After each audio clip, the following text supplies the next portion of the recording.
There's a sound that moves through a wood at first light, and it is not bird song. It begins with a single harsh note, somewhere in the canopy, and within moments it has spread outward through the trees like a fire catching. Crows arrive first, then jays, then smaller birds that would normally never share a branch with either of them, and all of them are converging on the same point, screaming, wings beating, refusing to settle. This behavior has a name. Biologists call it mobbing, and it is one of the strangest things a small bird can choose to do, because every instinct that keeps a songbird alive tells it to be quiet, to be still, and to be somewhere else. Instead, these birds have abandoned cover, abandoned feeding, and abandoned any pretense of hiding in order to fly directly at something most of them could not survive a single encounter with. And at the center of all of it, on a branch close to the trunk, sits the reason. It has not moved. It has not called back. It is not hunting. It is not threatening anything. And by every visible measure, it is doing nothing at all because it is asleep or trying to be. The birds surrounding it have found an owl in daylight, and they have no intention of letting it rest. Mobbing is not rare, and it is not confined to small birds. Crows will do it. Jays and magpies will do it. Songbirds barely larger than a fist will do it, for hours at a time. But the detail that gives the whole behavior away is what joins in higher up. Hawks will mob an owl. Falcons will mob an owl. Birds that are themselves apex hunters, that spend their own lives being feared, will break off and take part. That is the part worth stopping on. A bird that hunts other birds for a living, that has nothing to fear from a crow or a jay, has decided that this particular sleeping animal is worth the risk of getting close to. So the question is not really why small birds are afraid of owls. Small birds are afraid of almost everything. The question is why the response is this large, this loud, and this indiscriminate about who takes part. The answer is not in what an owl looks like. It is in what an owl can do after the light goes. To understand why an owl is treated as an emergency, you have to understand what happens to every other bird in that wood when night arrives. A songbird at night is not simply resting. It is effectively switched off. It finds cover, it grips a branch, and it stays there, because moving in the dark is worse than staying still. Most birds see poorly in low light. Their entire survival strategy depends on spotting danger early, and after dusk, that strategy simply stops working. So they shut down and wait for morning. For a few hours every night, an entire population of alert, fast, highly evasive animals becomes a set of stationary objects, spaced out across a wood, unable to see and unwilling to move.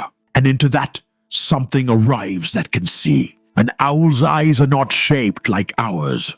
They are not spheres at all, but elongated tubes, fixed rigidly in the skull, gathering as much of the available light as the anatomy will allow. That design comes with a cost.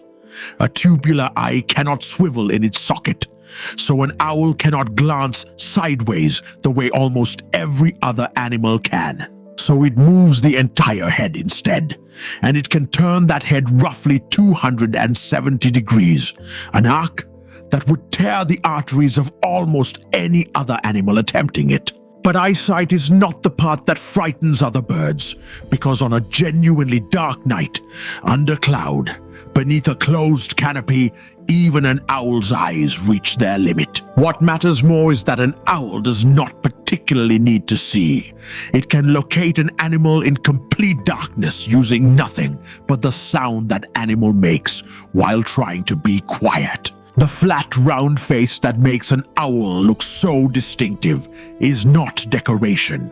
It is a collecting surface, a dish of stiff feathers that gathers faint sound from a wide area and funnels it inward towards the ears. An owl can adjust the shape of that disc, tightening and flattening the feathers to focus on a sound the way you might cup a hand behind your ear.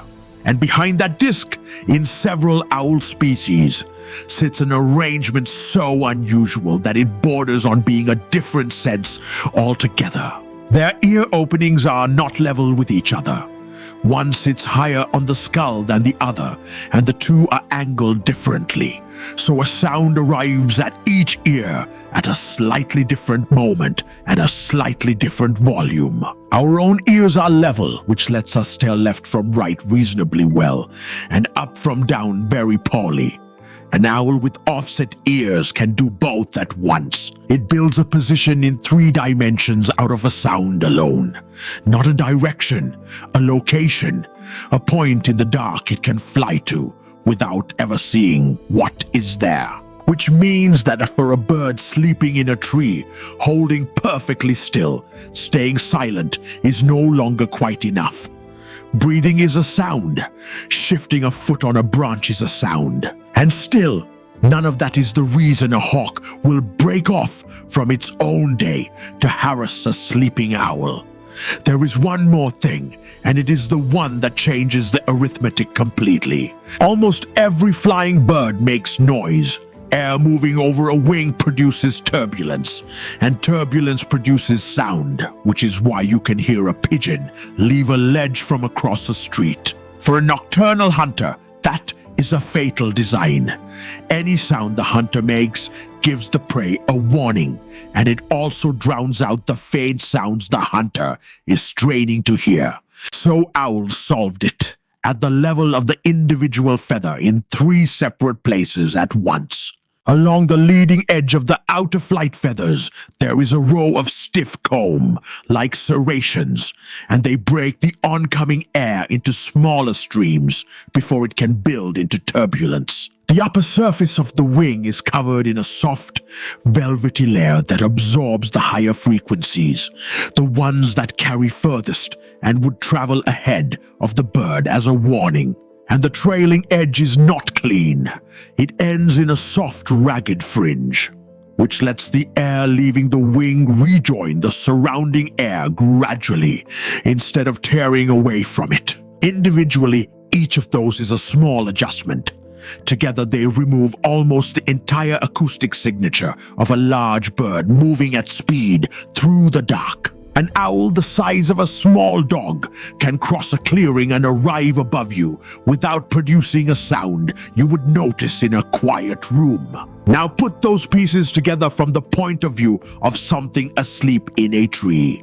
It cannot see, it cannot hear the thing coming, and the thing coming can hear it perfectly. There is no warning, no approach, and no opportunity to react.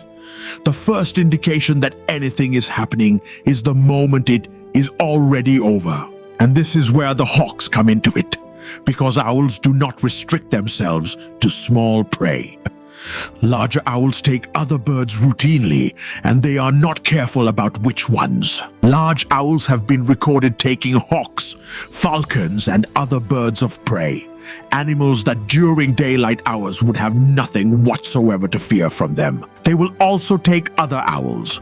A larger owl will hunt a smaller one, which means that being nocturnal and silent and equipped with extraordinary hearing is not in itself any protection. So when a hawk joins a mob, it is not doing something out of character. It is responding to one of the few animals in that wood that genuinely represents a threat to it. Which brings the whole thing back to that tree at first light, and to a question that only makes sense once you know everything above. Why mob it at all? Why draw attention to yourself in a crowd directly in front of a predator that could kill you, rather than simply leaving quietly while it sleeps? Because daylight is the only time the arithmetic runs the other way. In the dark, the owl holds every advantage there is. In daylight, almost all of them disappear. Silent flight is worth very little against animals that can simply see you coming. Extraordinary hearing is worth very little in a wood full of noise. An owl in daylight is slower than a crow, less maneuverable than a jay, and hugely outnumbered. It is not helpless, but it is a long way from where it wants to be. So mobbing is not panic. It is the opposite. It is the only window in the entire day when a small bird can do something about a problem that will otherwise arrive that night on its own terms. And it does real work. The noise advertises the owl's position to every bird within earshot. So a predator that depends entirely on going unnoticed is suddenly the most conspicuous thing in the wood. Persistent enough harassment often moves the owl on entirely, which shifts the danger somewhere else and takes it out of the neighborhood before nightfall. And every young bird in the area watching this unfold is learning without any cost to itself exactly what shape to be frightened of for the rest of its life. Which is why the response looks so wildly out of proportion to the sleeping animal that caused it. The mob is not reacting to what the owl is doing. It is reacting to what it will be able to do in about 9 hours. By late afternoon, the noise has usually faded and the wood has gone back to normal. The birds return to feeding, the alarm calls stop, and the branches empty out. And somewhere nearby, in a tree the mob never found, something with tubular eyes and offset ears and feathers built specifically to erase the sound of its own wings is waiting for the light to go, given how completely the advantage flips between day and night. Do you think mobbing is genuinely worth the risk to those birds, or simply the only option they have? Share your thoughts below and subscribe for more journeys into the natural world.